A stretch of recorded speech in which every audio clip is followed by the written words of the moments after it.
My name is Pastor Noel Diarios. I'm pastoring a pioneering church. The name of the church is In His Presence Apostolic Ministry, Calgary. I'm traveling different parts of the Philippines, teaching people about the prophetic ministry and also trying to aware the body of the believers or to inform the body of believers na the prophetic ministry still exists and the fivefold ministry are still intact. Buo pa rin yung fivefold ministry, and that's my assignment. That's why I'm here in the Philippines. Ang prophetic ministry, it's about hearing the voice of God, knowing the past, the present, and the future. Prophetic ministry about receiving revelation about the past, the present, and the future. Nung na-encounter yung current situation ng kausap ko, no, God will give me the past revelation kung ano kanyang pinagdaanan. You know, about probably the name of the person, the age, saan siya pinanganak, saan siya lugar nakatira, yung mga connected sa kanyang mga tao, pangalan ng magulang niya. It's about revelations, information, or yung kanyang current na pinagdadaanan. And also kung ano yung intention ng Panginoon about the future, anong plano ng Panginoon about the future. So yun yung ministry ng prophetic.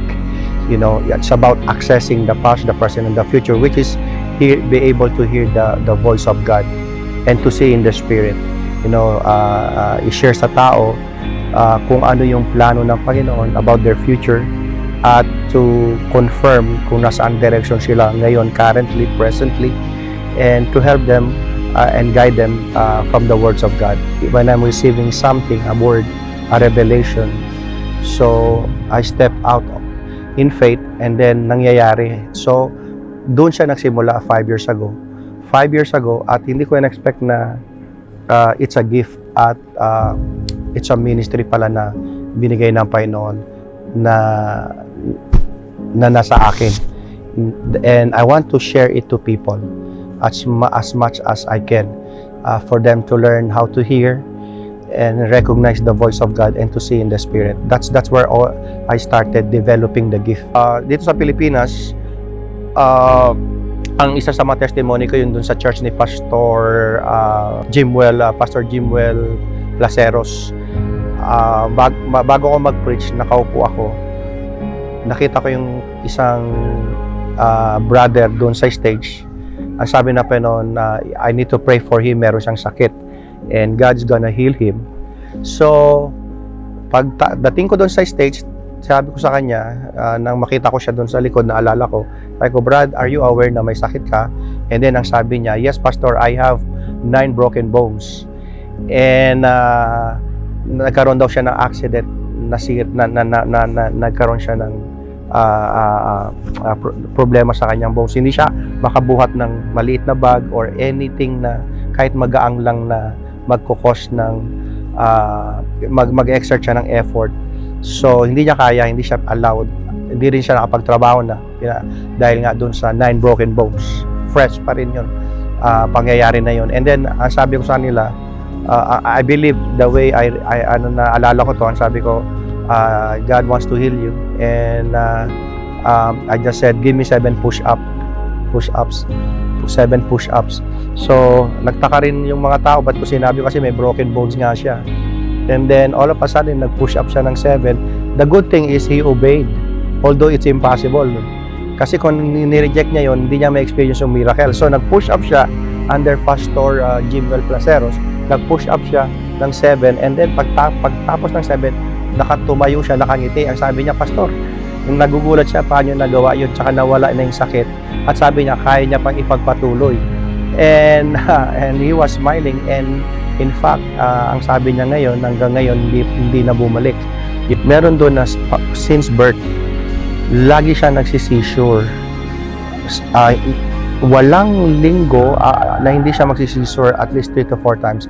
At there are a lot of times also, nagsisisure siya several times in a day.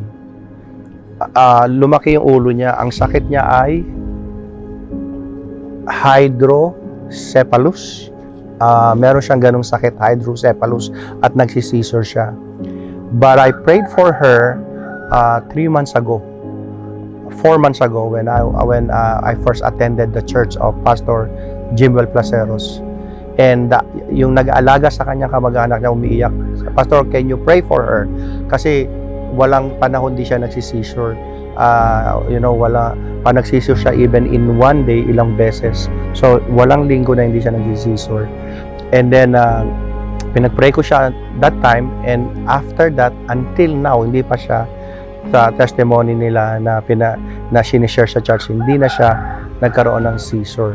In fact, malaki yung ulo niya. Ang napakalaki ng ulo niya, hindi siya normal. And makikita mo pagkausap mo siya, may problema siya. But since then, hindi na siya nag-seizure. God is good. I praise Jesus for His goodness.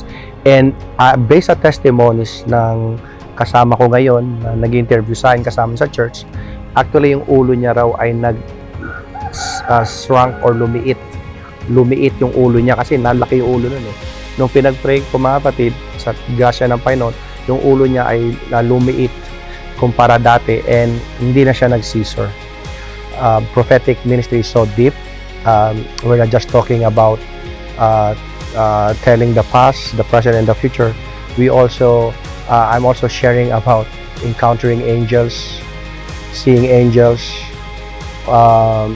having supernatural experiences, seeing different places outside this world by the grace of God, and so many more. So if you're interested to learn, and maybe some of you are also experiencing this, but you don't know the right place, right group kung saan ka, where you belong, na ma-express mo, matuto ka at malaman mo yung maging komportable ka to share your experiences, you can join us sa Prophetic Encounter with Noel and Darlene Jarios.